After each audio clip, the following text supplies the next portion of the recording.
right, welcome to the fourth and final review of the evening as we review Will Glow the Wisp. Obviously, a playoff of Will of the Wisp. Um, Mm-hmm. this is basically a movement simulator. I think is the best way to put it. Like, okay, Mm-hmm. this game says it mixes Super Meat Boy, Geometry Wars, and Enter the Gungeon. Yeah, this game wishes it were good as any of those. Like, Funny, you say those three things, and yet out of those, Geometry Wars is the only one that kind of involves just fucking flying through space. also the Yeah. pyrotechnics. Like, this is a very neon game. Yep. Anyway, so Twilight's the lead on this one, so take it away. All right. So, yeah. Well, the Wisp is the basically you are a wisp that's traversing, racing through four metaphorical stages of life, uh, as it seems to be getting at. You um, these stages of life are represented by four worlds with varying numbers of levels. For some reason, the first one, which is called Baby, has 12, while the other three have 15 stages. Anyway, yeah, you're apparently um, contending with the various trials and tribulations, as I said, in a metaphorical sense. As you're racing through this game, your ultimate goal is to race to the end of each level in the fastest amount of time possible. So this is a speed running type of game. Though, as you might expect, as a Wisp, you're kind of drifty. You won't turn on a dime as you go around the corridors of each stage, and as you're also trying to weave your way past, dodge and weave your way past the varying obstacles, enemies, and projectiles. Um, though you have methods of dealing with each obstacle and enemy that you encounter. You have a choice between four characters that you can switch between at the beginning of each level. Though I say at the beginning, you can do this at any time. Though whenever you do switch to another character, you get reset to the beginning of the stage.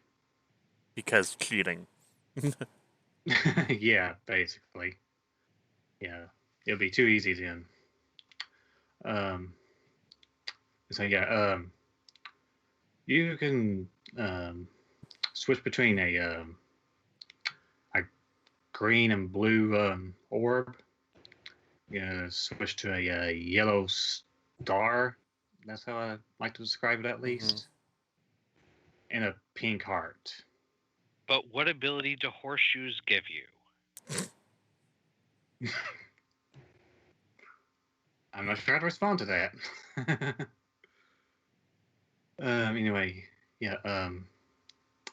The heart has the best handling between these characters, but it's also the slowest. And from there, I think it goes like the green orb, then the blue orb, then the star, being the fastest, but has the least handling, and but the highest acceleration and speed. Personally, I liked the heart the best, simply because it had the best handling. And I'm not the biggest fan of speed running.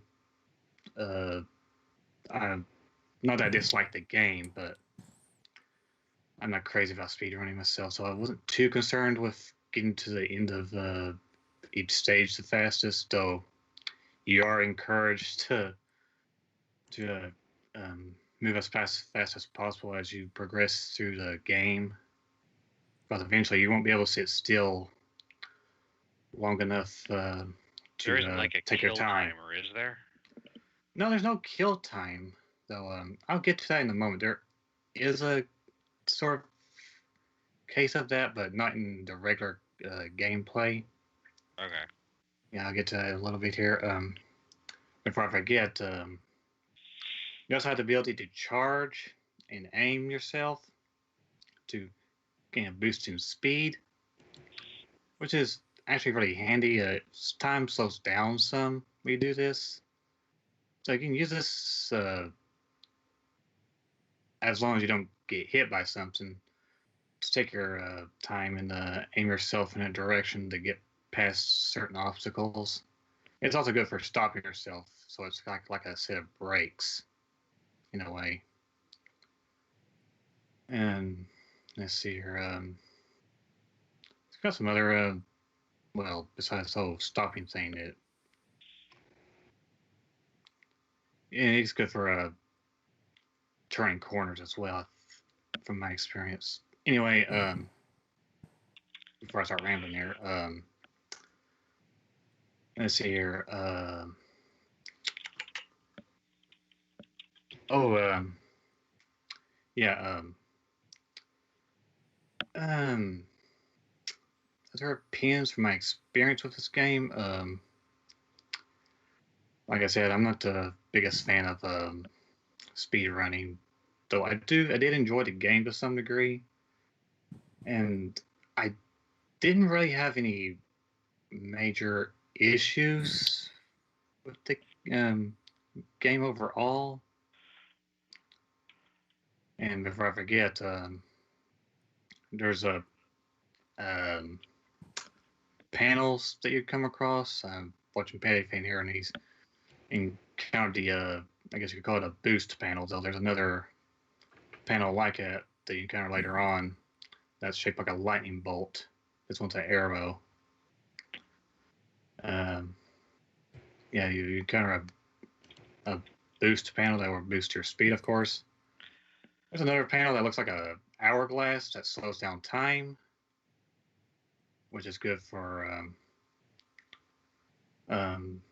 so it slows you down by everything else as well. Mhm. So that allows you to take your time um, to evaluate what you should where you should move next. It also slows down any projectiles you get thrown at you as well, which is handy. It can be a nuisance as well. It can act as an obstacle, is what I'm saying. And there's various other ones as well. Though the one I didn't like at all really was I guess you could call it a reverse panel. It's when we make contact with it, it will repel you, and it can also repel projectiles as well. And if a projectile comes in contact with it, it can hit you while it deflects. And for some reason, it always gains a boost in speed as well. I'm not sure why it does that. But yeah, this right now, yeah, looking on the screen here, it looks like the obstacle course, I guess you call it the obstacle courses, aren't too bad at first, but honestly, I felt that towards the end of the game, that things got kind of overwhelming, in my opinion, a bit much at times. Though this game does seem, since this game is being described being inspired by Super Meat Boy, this I guess it is supposed to be. I mean, that's the only Super Meat Boyish thing I'm seeing about it. So Yeah. Later on, you will encounter enemies who will fire homing projectiles at you. And at times, that gets to be a bit much, like I was saying. That's about the closest thing to a real complaint I have about this game. I enjoyed it overall, though. It's not for the sake of a speed running, of course. what was the third thing it's supposed to be like? Gungeon, I Geometry think. Wars Enter the Gungeon. I guess th- that the enemy is Interesting. shooting at you is the part that's like that. Mm-hmm. Although things do shoot at you in Super Meat Boy. Yeah. Because, yeah, I'm not really seeing much Gungeon in this. Yeah. Later on, the projectiles become more apparent. Yeah, but or you don't get to or shoot. present. Yeah, you don't get to shoot, but they get to shoot Actually, at you. that's actually what it is when you turn into a horseshoe or a blue moon. I guess one nice fact I've noticed, if you're near like thing that'll kill you, your controller will shake a little bit. I didn't encounter that myself. My controller doesn't have a rumble feature. Mm. I do have a PS4 controller, but I usually use my Logitech. Eddie, can you slingshot for this entire last thing with the red chompies? The heart? No, Like- just the party's on. He keeps getting chomped before he can make it through the red things. Oh, fuck. There are moving walls. No one told me about the moving walls. Everyone told you about the moving walls. Yeah. Just not the purple moving walls. Yeah, anyway, let's see here. I'm trying to think of anything else I should mention before I move on. So yeah, this is the sort of game that would be for the sort who wish to like speed running and to test their reflexes, whatnot. Outside of the feeling that you get, if things get kind of overwhelming later on, I got nothing to complain about concerning this game. And of course, I didn't like the deflect panel, the reverse panels, but that's just me. Graphics wise, everything looks nice. I'm kind of a sucker for neon I was aesthetic. about to say, do you like neon? You'll like this game. Pretty much, yeah. I do like the neon aesthetic, and I think what That's I me. enjoy about it, it's a neon aesthetic that's not overwhelming most of the time. Mm-hmm. yeah, it's Except not you explode. crowded. Which makes sense. Yeah, it's a lot of neon things have a lot of halo or whatever the fuck you call it. Mm-hmm. Bloom. Like the glow things have a Bloom, really yeah. bright middle and then like a significantly bright thing, and this is more like small glowing objects that have a little bit of a glow on the outside of them. Basically, what we're getting at is Not everything is amazingly bright. Like in the things, there are dimmer cubes too. Mm-hmm. like kind of the epitome of where neon goes wrong is Jetpack Refueled. Is that is a game that has like so many neon effects going on, you can't actually see what the important things of what you need to see. Now, but here everything is bright but distinct. Oh, you could kill the enemies that shoot at you. Oh yeah, that's right. Yeah, That's more than you can do in a lot of games like this. yeah. I forgot to mention that. There's another thing I forgot to mention as well.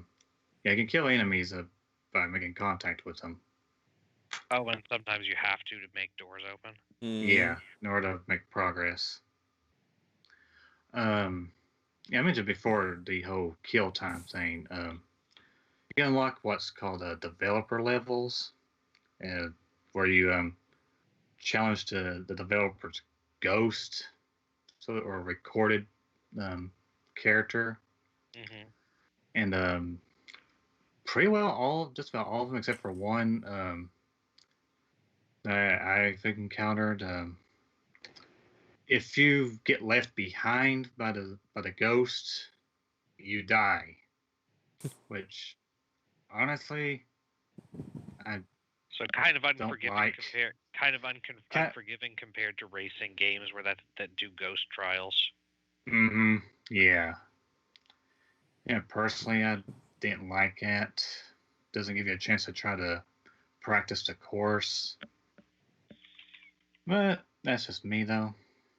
You can also challenge a other players. There's leaderboards on this. You can challenge other players as ghosts as well, if you want to. Yeah, there's leaderboards on here. So if you want to test yourself against other people, you can do that. Let's see now. That's all for gameplay that I haven't forgotten. I'm pretty sure that's everything actually. Anyway, the music. Do you like electronic music? Basically, the best I can say. Besides none of it's particularly energetic. Somewhere in between. Some of it's kind of calm. Nothing that will put you to sleep at least. If you want, you can go to the web developer's website, and they've got a link to their SoundCloud for the game soundtrack, and you listen to that to see what you think of it. And I think that brings us to pricing. And on Steam right now, it's 50%. No, it's 50 cents right now. It's 50% off $1. Yeah. It's 83% off. Yeah. So yeah, the game normally costs $3.99, but it's half a dollar right now. Mm-hmm. Yeah. This game is also available. Oh, go on. Yeah, I mean at 50 cents, even if it would have to be rancously bad for you to say it's not worth it. Mm-hmm. It's like this is vending machine change levels of pricing. Yeah. The bigger question is this game worth it at $4? I'd say it is. Like I said, if you're up for a game about speedrunning, basically, with some drifting involved, I say go for it. It doesn't hurt anything. It's not a bad game in my opinion, at least. It comes down to the person. Do you like speedrunning or not, basically? But it's the main point of the game. This game's also available on Xbox One. I never could find a price for that, though. I imagine, according to the developer's website, apparently it's $4. $3 as well. I'm just going for that, though. Yeah, I think it's all right. As I said before, do you like speedrunning or not? And I think that's it for me. Anybody got any questions or No. I think we're good. thoughts? All right. Yeah. So yeah, that'll about do it for not just Will Glow the Wisp, but our review session for the week. And speaking of which, the week ahead, coming up on the Wednesday show, we'll be having Fidelin of Pixel Pajama Studios. This is a indie based out of Minnesota. They do mostly mobile work. We'll be talking about their latest game, Sonar Smash, which is a shooting game that has a dolphin in it. Hence the sonar part. Let me see. No Friday show this week. No Friday show slated for the rest of the season, but that may change. We've still got like about 3 weeks before we go on seasonal break. And yeah, that'll about do it. And until Wednesday, I shall wish you good gaming.